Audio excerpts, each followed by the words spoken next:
I used to think love was supposed to feel simple, that when it's right, it just clicks. That's how it felt with Amber. She wasn't just my girlfriend.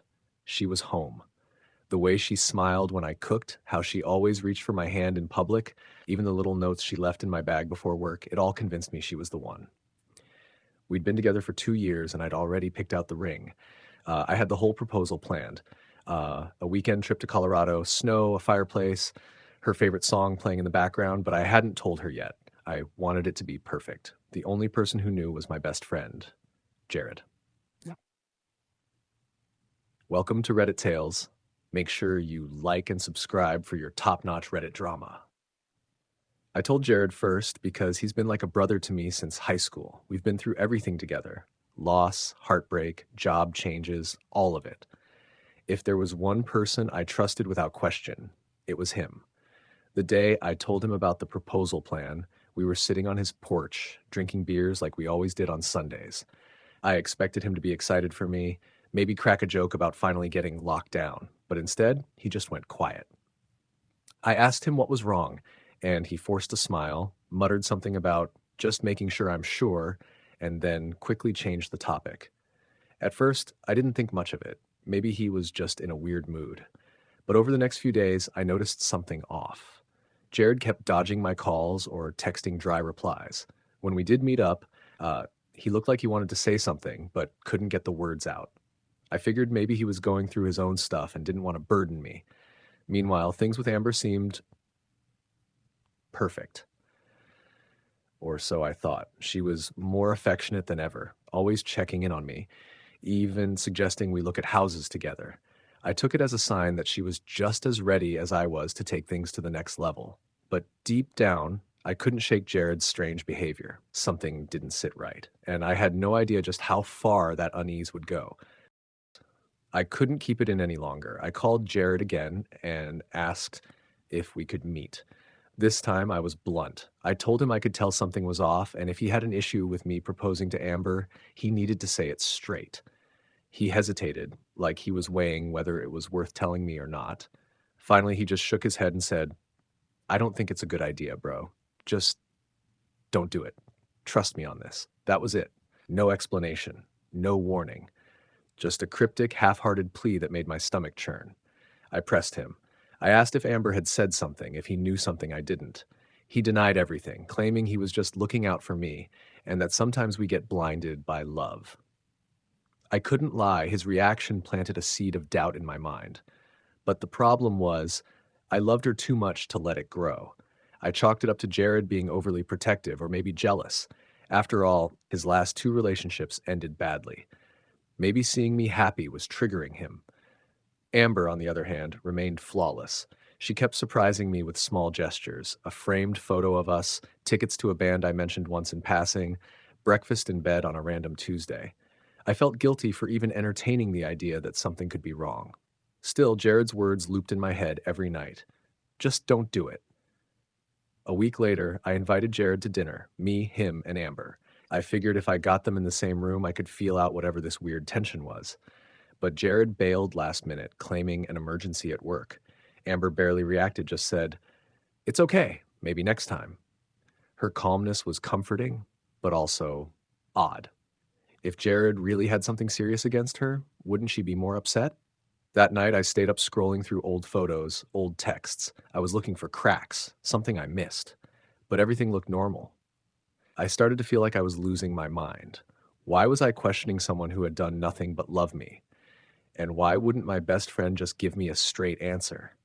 Still, I couldn't ignore the feeling in my gut. Something wasn't adding up, and I was determined to find out what. It was a Thursday, random, quiet, and uneventful. I left work early after a canceled client meeting and decided to swing by Jared's place.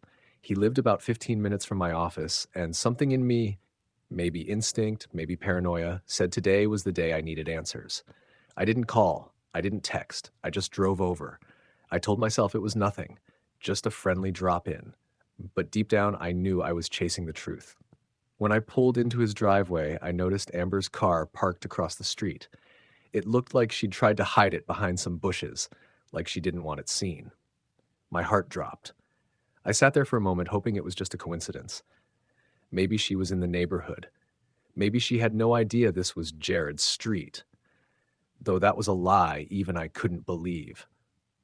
My hands were shaking as I stepped out of the car and walked up to his apartment. I didn't knock. I had his spare key. He gave it to me years ago, said I was the only one who had it. I opened the door slowly. The first thing I saw was a bra on the floor, then a purse, then her shoes.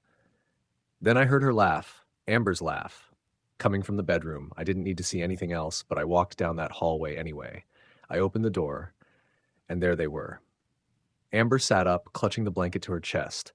Jared didn't even move, just stared at me with this blank, guiltless expression like he'd been waiting for this moment. I didn't say anything. Couldn't. My mouth was dry, my chest was caving in. Amber started crying, saying my name, begging for me to let her explain. I didn't. I turned around and walked out. Later that night, I got a text from her, a confession. She admitted it had been going on for months, that it wasn't planned, that it just happened the first time and they couldn't stop. She claimed she loved me and that it was a mistake. But I didn't need her to say it. I finally understood why Jared didn't want me to propose. The betrayal hit like a truck. The two people I trusted most had been lying to my face. The days that followed blurred together in a haze of numb silence and heavy drinking. I couldn't eat, couldn't sleep. I deleted every picture of Amber and Jared off my phone, but their faces kept replaying in my mind like a horror loop I couldn't escape. The people who were supposed to be my safe place had become the very reason I no longer trusted the world around me. The love of my life and the brother I never had. How do you heal from that? I stopped going to work, ignored calls, blocked numbers. My apartment looked like a crime scene. Pizza boxes, bottles, and piles of clothes thrown everywhere. I stared at the engagement ring every night like it was mocking me. I had been ready to give my entire life to someone who was giving hers to my best friend behind my back. Some nights I sat on the edge of my bathtub, holding that ring in one hand and a bottle of pills in the other.